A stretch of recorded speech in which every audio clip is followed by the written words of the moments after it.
આ રોડથી આમ ક્રોસ કરતો હતો તો બાઇક ઓલો ઠોકીને ભાગી ગયો હતો. હવે મેં એક્સરે ને એવું પડાવ્યું હતું. હવે એ એમ કીધું 2 હાડકા ભાગી, કોઈ હાર્ડવેર ના પાડે છે. હેલો દોસ્તો, કેમ છો? મજામાં? જય માતાજી. હું આપનો સિદ્ધરાજસિંહ ઝાલા અને અત્યારે અમે લોકો વિરાટનગર બ્રિજની નીચે આવ્યા છીએ અને એક મેસેજ મળ્યો હતો. એક ભાઈ છે, એમની પરિસ્થિતિ ખૂબ જ ખરાબ છે અને કંઈક વાગ્યું છે કે એક્સિડન્ટ થઈ ગયું છે, શું છે કંઈ ખ્યાલ નથી, પણ અમારા હેલ્પલાઇન નંબર ઉપર એક મેસેજ આવ્યો હતો. તો વાતચીત કરીએ એમની જોડે. શું નામ છે તમારું પહેલાં? મારું નામ છે ગોહિલ રાજનસિંહ ભાવસી. ગોહિલ રાજનસિંહ ભાવસી. રાધનસિંહ ભાવસી. અચ્છા, કઈ બાજુના?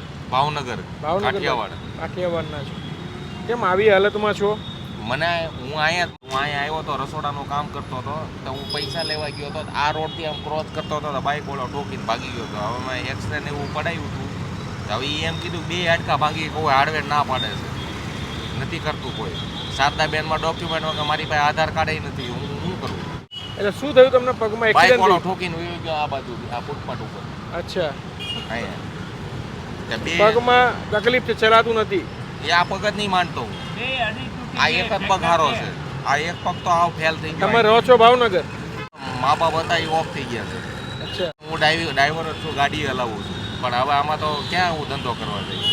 અચ્છા, એટલે તમારું ઓપરેશન ને બધું કરાવવું છે એમ? ઓપરેશન નહીં કરાવવું. લીલી દરવાજે એક જણો છે, એને મારા એક્સરે જોવાના 200 રૂપિયા લીધા છે. હું એવું નથી કહેતો, તમારે કરાવવાનું શું છે? તમને શું કીધું? સારું થઈ જવું, મારે ઊભો થઈ જવું. એમ ને? ભગવાન મારો આવી ગયો. કશો વાંધો નહીં. મારું નામ સિદ્ધરાજસિંહ છે. બાપુ જ છું. ક્યાં ના છું? ઝાલા છું, હળવદ.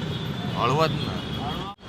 કશો વાંધો નહીં. ચલો બાપુ, હું તમને લેવા માટે જ આવ્યો છું. મારી જો ગાડીમાં દેખાડી દઈએ તમારા પગનું ને બધું, જે પણ હશે બધું આપણે કરાવી દઈશું. પૈસા નથી બાપુ. અરે અમે છીએ ને,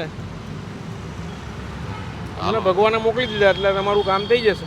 હા, આવી જાઓ ગાડીમાં. ચલો દોસ્તો, ખૂબ જ એમની પરિસ્થિતિ ખરાબ છે અને એમની પરિસ્થિતિ થોડી ગંભીર લાગી રહી છે. તો અમે લોકો લઈ જઈએ છીએ એમને પગની જે તકલીફ છે એના માટે હોસ્પિટલ લઈ જઈએ છીએ. એમને શું તકલીફ છે એ જાણવાની વધારે કોશિશ કરીશું ડૉક્ટર પાસેથી. એમને લઈ જઈએ અત્યારે હોસ્પિટલ.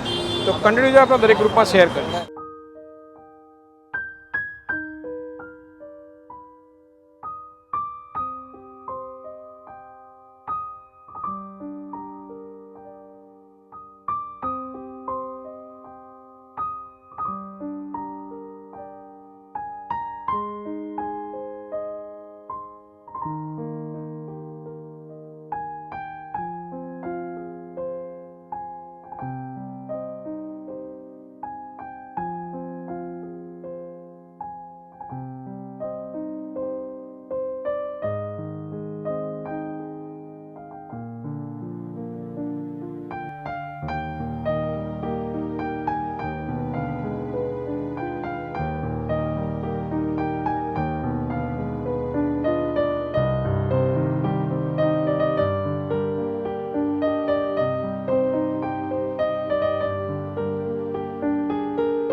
નાઈ લીધું બાપુ?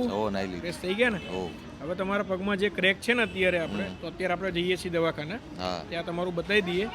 જો પાટાથી થઈ જાય તો પાટાથી, અને જો પાટાથી ના થાય તો આપણે જે ઓપરેશન કરાવવાનું હશે એ માટે આપણે સરકારી રીતે જે પ્રોસિજર થતી હશે, તમારું આધાર કાર્ડ, તમારું આયુષ્માન કાર્ડ, એ બધું આપણે પ્રોસિજર કરીશું. બરાબર? અત્યારે ડૉક્ટર સાથે મારે વાત થઈ ગઈ છે. આપણે જઈએ દવાખાને, ત્યાં તમારો એક્સરે ને બધું બતાવી દઈએ કે આમાં કઈ રીતનું છે, શું છે, પછી આગળ જે પણ ઈલાજ હશે કરીશું. તમારા પરિવાર જોડે બી કોન્ટેક્ટ થઈ ગયો, તમારા બેન જોડે, એ બી આપણને મળવા માટે આવશે. બરાબર? એટલે કોઈ ટેન્શન ના રહેશો. હવે આપણે શાંતિથી તમારું આ કરાવી દઈએ. દોસ્તો તમે જે રીતના જોઈ રહ્યા છો તે રીતના બાપુને અહીંયા લઈને આવ્યા છીએ અને અત્યારે એમના પગમાં જે પણ પ્રકારની તકલીફ છે તેના માટે ડૉક્ટર સાથે વાત થઈ ગઈ છે.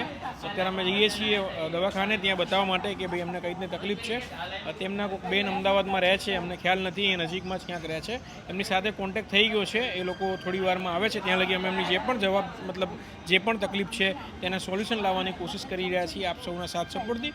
તો દરેક ગ્રુપમાં શેર કરજો આ વિડીયોને, જેથી કરીને અમે લોકો આવા લોકો સુધી પહોંચી શકીએ અને આવા લોકોને જ્યાં પણ નાની મોટી મદદની જરૂર પડે તો અમારી ટીમ સતત કાર્યરત છે અમદાવાદની અંદર. આશીર્વાદ આપજો, બસ કન્ટિન્યુ આપણે દરેક ગ્રુપમાં શેર કરજો.